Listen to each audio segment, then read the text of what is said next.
What's up, you freaking geniuses? So in this video, I'm going to teach you how to solve linear inequalities. All right, we're going to do single step, multi-step. I'm going to teach you how to graph them and also write the answers in interval notation. All right, so let's start with kind of an easier example. So let's start with something like this. X minus 4 is less than 5. All right, so if we're trying to solve for x right here, it's just like a normal equation. Okay, we're just trying to isolate x by itself. So we need to get rid of this minus 4, right? So in order to do that, I'm going to do some math and magic here and add 4 to both sides. Okay, and then over here they cancel out. So then we just get x, keep your sign the same, is less than 5 plus 4, which is 9. Okay, so we get x is less than 9. Now, if we wanted to graph this on the number line, we could totally do that, all right? So in this direction is negative infinity, and in this direction is positive infinity, okay? Now we're trying to graph at the number 9 right here, so let's just say 9 is right here, okay? Now, whenever you have a less than or greater than symbol, you use an open circle. If you have a less than or equal to, or a greater than or equal to symbol, you use a closed circle or a filled in circle. But again, in this case, we just have a normal less than sign, so we're going to use an open circle. Now we just need to figure out if we're going to shade in the number line in this direction or in this direction, right? Well, just remember, on the number line, the numbers get bigger in this direction and they get smaller in this direction, right? So here we're saying that x is less than 9, or in other words, x is smaller than 9, right? So that means we want to shade in this direction, okay? So that is how you would graph it on a number line. Now, if you wanted to write your answer in interval notation, remember that includes the parentheses, right? Or the brackets. But in this case, we're going to have 2 parentheses. How do I know that? Well, because we have an open circle, so that means we're going to use 1 parenthesis. And your negative infinity or your positive infinity also always uses a parenthesis. So that's where the other parenthesis is coming from. Okay. So in this case, your graph basically mimics what you write in interval notation. Okay. So since the 9 is over here to the right, we'd put the 9 over here. And the negative infinity is over here to the left, so we'd put the negative infinity over here in the left. Okay. And then you just put a comma right there, and there's your answer in interval notation. Okay, so if you need a little extra help figuring out how to graph these and write these in interval notation, I'll link a video to that in the card above, but I'm going to go over it kind of quickly for the rest of the examples because I just really want to focus on solving these bad boys up here. All right, here's our next example. So we have h minus negative 2 is greater than or equal to negative 1. Okay, so the first thing you want to do here is simplify this negative crap over here. So remember, subtracting a negative is the same thing as adding, right? So we can rewrite this as h plus 2 is greater than or equal to negative 1, okay? So now that we simplified it, now we can move it over, right? So we can subtract 2 from both sides, right? These cancel out. So then we get h is greater than or equal to negative 1 minus 2, which is equal to negative 3, all right? Now, again, we can graph this real quick. Here's our number line. So we're going to be graphing at negative 3, right? So let's just say negative 3 is right here. Remember, this is negative infinity. This is positive infinity. And in this case, we have a greater than or equal to symbol. So that means we're going to use a closed circle, right? So we're going to put a closed or filled in circle right there. And then we're going to shade. So we're saying h is bigger than or equal to negative 3. So remember, the bigger numbers go in this direction. Okay, so there's your graph right there. Now, if you want to write your answer in interval notation, again, so in this case, we're going to use a bracket because we have a filled in circle. For an open circle, you use a parenthesis. For a filled in one, you use a bracket. All right, so that means we're going to have a bracket right here. And then on this end, we're going to have a parenthesis. So then over here, we're going to have negative 3. And then on this end, we're going to have positive infinity. Okay, and then again, just put your comma there, and there's your answer. Okay, so here we have 2 problems, but I want to kind of solve them at the same time so you can see what this negative symbol or negative sign does to each of these problems. So first of all, here on the left, we have 3y is less than or equal to negative 9. Okay, so again, just trying to isolate y, right? So we need to get rid of this 3. So I'm going to divide both sides by 3. Okay, these 3's cancel out. So then here we get y, and then the symbol stays the same. Okay, because there's no negative sign attached to y. Okay, so again, the symbol stays the same. So just less than or equal to. And then here we have negative 9. divided by 3, that's equal to negative 3, right? So again, if you want to graph this one, it's going to be at negative 3, negative 3. We have an equal sign attached to the inequality here, so we know it's a closed circle. And we're saying y is less than, right? Y is smaller than negative 3. So that means we're going to put a closed circle there and draw it in this direction towards negative infinity, okay? And again, in interval notation, we're going to have negative infinity right here. And then our negative 3 is right here. And then again, since we used a closed circle, put a bracket, right? So there's that one. Now let's do this one. So here we have negative 3y is less than or equal to positive 9, right? Now in this case, we're going to, in order to isolate the y, we need to get rid of this negative 3, right? So we're going to divide this side by negative 3 and this side by negative 3, okay? Now, whenever you multiply or divide both sides by a negative number, that's when you flip your sign. Okay, so as you can see here, we're dividing, right, both sides by a negative number. So that means we're going to end up flipping our sign here. All right, so first of all, just simplifying for y, this negative 3 on top and bottom cancel out, right? So we're just left with this y right here, so y. Now, again, we're going to flip our sign. So now we have greater than or equal to.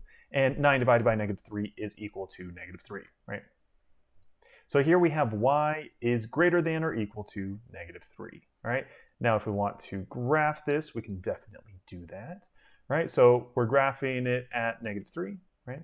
So we're saying y is greater than or equal to, or y is bigger than negative 3. Well, the bigger numbers go in this direction towards positive infinity, and we have our equal to symbol right there, so that means we have a closed circle, or a filled in circle, right there at negative 3, right? Now, in order to put this in interval notation, again, you just mimic this little graph. So the negative 3 is on the left side, and we're going to have a bracket because we have a filled in circle. So negative 3, comma, positive infinity, right? This is positive infinity right there. And we have a parenthesis. Okay, so here we have 11 is greater than negative 2/3 n plus 5, right? So the first thing I'm going to do here is get rid of this 5 by subtracting 5, okay? So here, 11 minus 5, that's equal to 6. Now, am I flipping the sign right here? No, because all I did was subtract, right? We don't care about addition or subtraction. The only time you flip the sign is when you multiply or divide. Say it with me, kids. Multiply, only when you multiply or divide, right? So we're not doing that right here yet, at least. So just leave it alone for now. So greater than negative 2/3 n, negative 2/3 n, and then these 5s cancel out. Boom, they kill each other, right? So now we're just left with 6 is greater than negative 2/3 n, right? Now, how do you get rid of this fraction right here? Well, all you have to do is multiply by the reciprocal. And the reciprocal, if you don't remember, is just flipping this fraction upside down. Okay, so instead of negative 2/3, we're going to multiply it by negative 3/2. Okay, make sure you keep the sign the same, right? So since we have a negative sign here, we're still keeping that right there, right? The only thing we're doing is flipping it. So again, whatever you do to one side of an equation, you do to the other, right? So we're going to multiply this side by negative 3/2 also. Okay, so did we just multiply both sides by a negative number? Hell yes. Okay, so what does that mean? That means we're going to flip our sign now, right? So let's continue kind of simplifying this down. So now that we multiplied by this reciprocal on this side, math and magic, right? So these fractions just kill each other, they cancel each other out. So then we're just left with our variable n right there. So n. Now again, our sign, we're going to flip it. Boom, flipped. Okay, and then here, negative 3/2 times 6. Well, on top we have 3 times 6, which is equal to 18, right? And on the bottom we just still have this 2. And then we have our negative sign out here. Okay, so negative 18/2. Now 18 divided by 2, that's equal to 9. So here we really just have negative 9, right? So here we can put negative 9. Okay, so we have negative 9 is less than n. Okay, so now we can graph this bad boy. So we're graphing it at negative 9, right? And we have an open circle, right? Open circle right there. And we're saying that n is bigger than negative 9, right? So we're going to shade the graph into that direction towards positive infinity, right?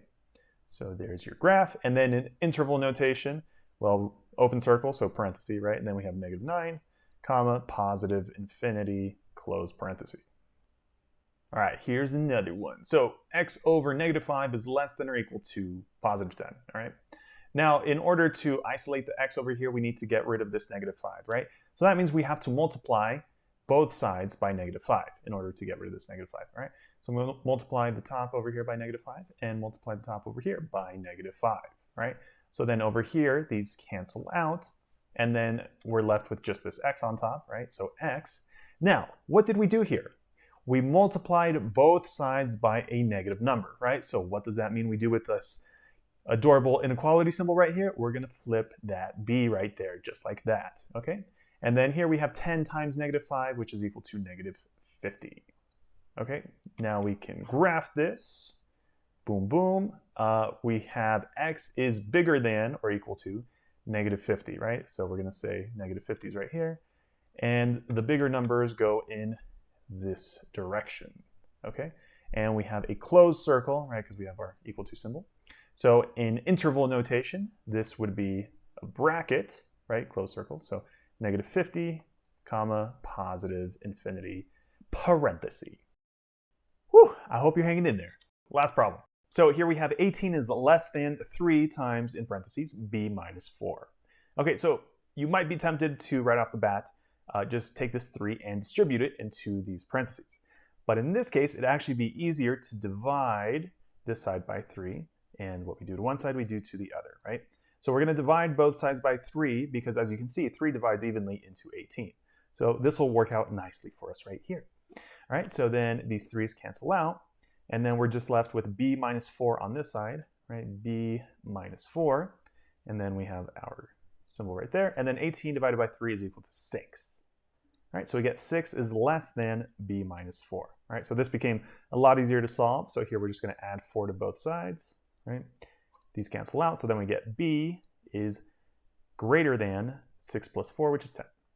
Okay, or again, you could flip it, right? So if we're going to flip our two numbers right here, we have to flip the sign. So we can write it as b is greater than 10, if that makes it a little bit easier to see, right? So then we can, again, graph this right here. So b is bigger than 10, right? So we're going to have 10 right here, and we're saying that it's bigger than 10. So we're going to go like that, okay? And then in interval notation, this would be 10, comma, infinity. So if you found the video helpful, definitely leave a thumbs up down below. And if you have any other questions or want to see any other examples, just let me know in the comment section below. Also, there's a couple playlists attached that I think you'll find helpful, so definitely check those out, and I'll see you there.